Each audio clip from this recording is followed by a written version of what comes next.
Возле заросшего кувшинками и тиной старого пруда остановилась машина. На дворе стояла глухая ночь, даже луна решила не выглядывать из-за туч, и поэтому окрестность освещал лишь только яркий свет фар. Из-за руля вышла женщина. Обогнув старенький «Фольксваген», открыла багажник, и тут же на всю округу раздался скулеж. По всей видимости, в мешке, который достала автоледи, находилась собака. «Да замолчи ты уже!» — недовольно пробормотала женщина. «Все нервы мне уже вымотало. Немного уже осталось». Согнувшись под тяжестью ноши, она поволокла мешок к берегу. «Что вы делаете? Зачем?» Вдруг услышала доносящийся из темноты голос и от неожиданности даже выпустила из рук свой груз. «Я повторяю, куда вы его тащите?» Голос приближался, и вот в отражении фар появился его обладатель. Это был высокий мужчина, на вид лет 70. Вся его фигура и осанка говорила о том, что это довольно сильный, хотя и пожилой мужчина. Одет, правда, был не очень.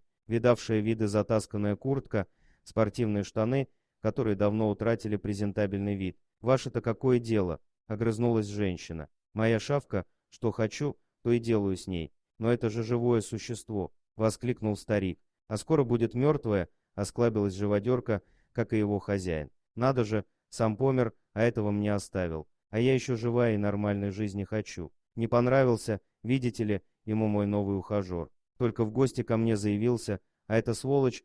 Она кивнула на мешок, цепилась ему в ногу. «В общем, не мешайте мне, идите, куда шли». Затем женщина вновь поудобнее обхватила конец мешка и, размахнувшись, бросила его в воду. А затем, как ни в чем не бывало, отряхнув руки, направилась к своему автомобилю. Через несколько секунд ничего уже не напоминало о произошедшем, лишь топкая трясина с тихим чавканием стала засасывать свою добычу. Немедленно ни секунды пожилой мужчина бросился в воду. Она даже не успел ни разуться, ни раздеться. Благо, на дворе стоял довольно теплый август, поэтому вода еще не успела остыть.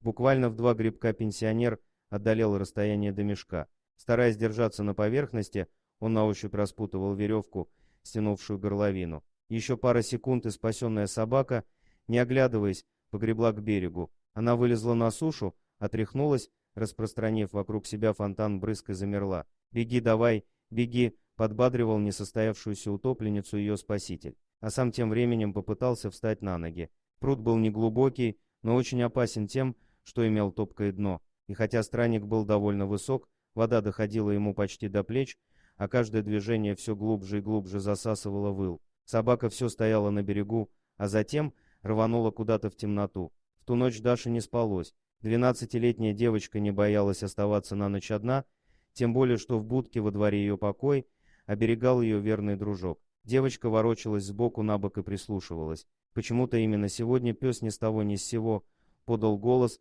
и начал тихонько выть. На его призыв тут же отозвались все дворовые собаки, началась настоящая какофония.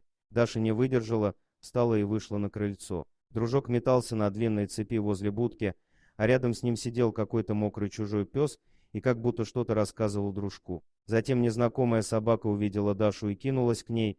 Она тыкалась в девочку мордой, но не злобно и не с целью укусить, а как будто звала за собой. Девочка накинула на себя куртку и скомандовала гостья: «Веди». Они помчались к старому пруду. В это время пожилой мужчина уже прощался с жизнью. Вода доходила ему почти до носа, а ноги все глубже и глубже увязали в илистом дне. «Ну вот и все, Федор Иванович, кончилась твоя жизнь», проносились в голове грустные мысли. «И чего ты в ней добился?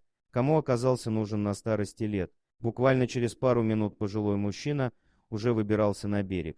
Тут же крутился спасенный им пес, он бежал следом за девочкой и всем своим видом выражал радость от того, что мужчине удалось выбраться.